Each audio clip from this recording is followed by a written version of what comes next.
ژوند تېرولو لسه لار ګورمه یمه بېیاره چېرته یار ګورمه دا څومره لویه ناداني ده زما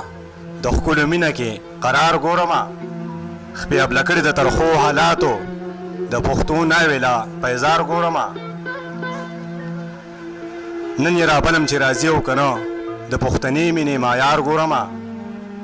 د راهیڅ ستا سره سمی نه راځي څوک د خپل ځان په شانتې خوار ګورمه ګرانو کتونکو السلام علیکم زه یم ستاسو ورور راحت خان راحت په ننني پروګرام کې را سره د مارتونګ د سیمې یو ښکلی شاعر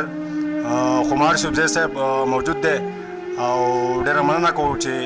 زموږ خواله راغی او خمار صاحب تاسو ته په خپل پروګرام کې هرکلی وایم زما راحت پیج ستاسو ټولو کتونکو ته سلامونه او نیکې هیلې وړاندې کوم ډېره مننه کوم ستا خمار صاحب کتونکي به تاسو ویني په سکرین باندې او غوښتنه به کوي چې ستاسو نه څه کلام واوري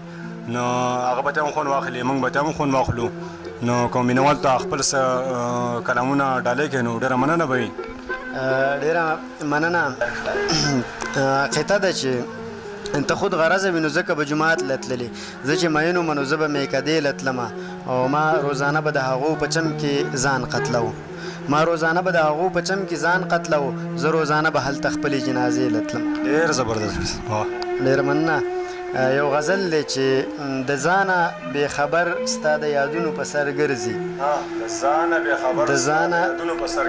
د ځانه بېخبر ستا د یادونو په سر ګرځي د کلي نه بهر د ستورونو په سر ګرځي د ځانه بېخبر ستا د یادونو په سر ګرځي د کلي نه بهر د ستورونو په سر ګرځي او خندا د ګلابونو ستا مسکا ته راټیټېږي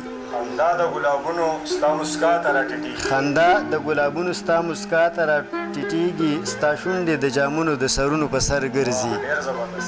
مننه څوک داسې پکې هم و چې په یو څاڅکي لا وشو څوک داسې پکې هم و چې په یو څاڅکي لا وشو او څوک داسې پکې شته د دریابونو په سر ګرځي مننه مولا ورنه د خدای په نامه وخوړه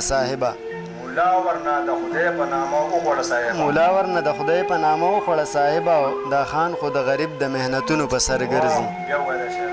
مننه مولا ورنه د خدای په نامه وخوړه صاحبه دا خان خو د غریب د محنتونو په سر ګرځي او خمار یم د چایش کې لیونی یم سرګردانه دا جون مې ټول د دغه رنګ خیالونو په سر ګرځي ډېره مننه خمار صاحب کو دغې مینوالو ته خپل بل کلام ډالۍ کړي نو ډېره مننه به وي مننه ولې نه غزل دی چې دا چې ځان له ځان له غلی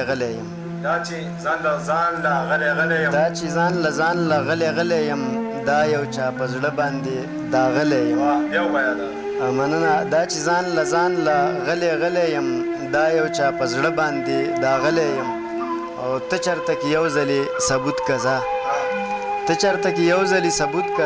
تا خو چې غوښتلی یم درغلی یم مننه ته چېرته کې یو ځلې ثبوت کزه تا خو چې غوښتلی یم درغلی یم زه په دشمنۍ کې ډېر کمزوری یم زه په محبت کې ښه ښاغلی یم مننه زه په دشمنۍ کې ډېر کمزوری یم زه په محبت کې ښه ښاغلی یم مینه کې منصور غوندې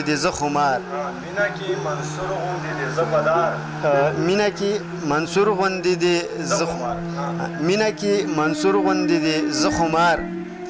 مینه کې منصور غوندې دی زه خمار وګوره تردار را رسېدلی یم مننه مینه کې منصور غوندې دی زه خمار وګوره تردار را رسېدلی یم زبردست یاره ډېر خواږه کلامونه یقینا چې مینوالو به ډېر خوند اخیستی او ملګرو موږ له د روان پروګرام پورې اجازت راکوئ د الله په امان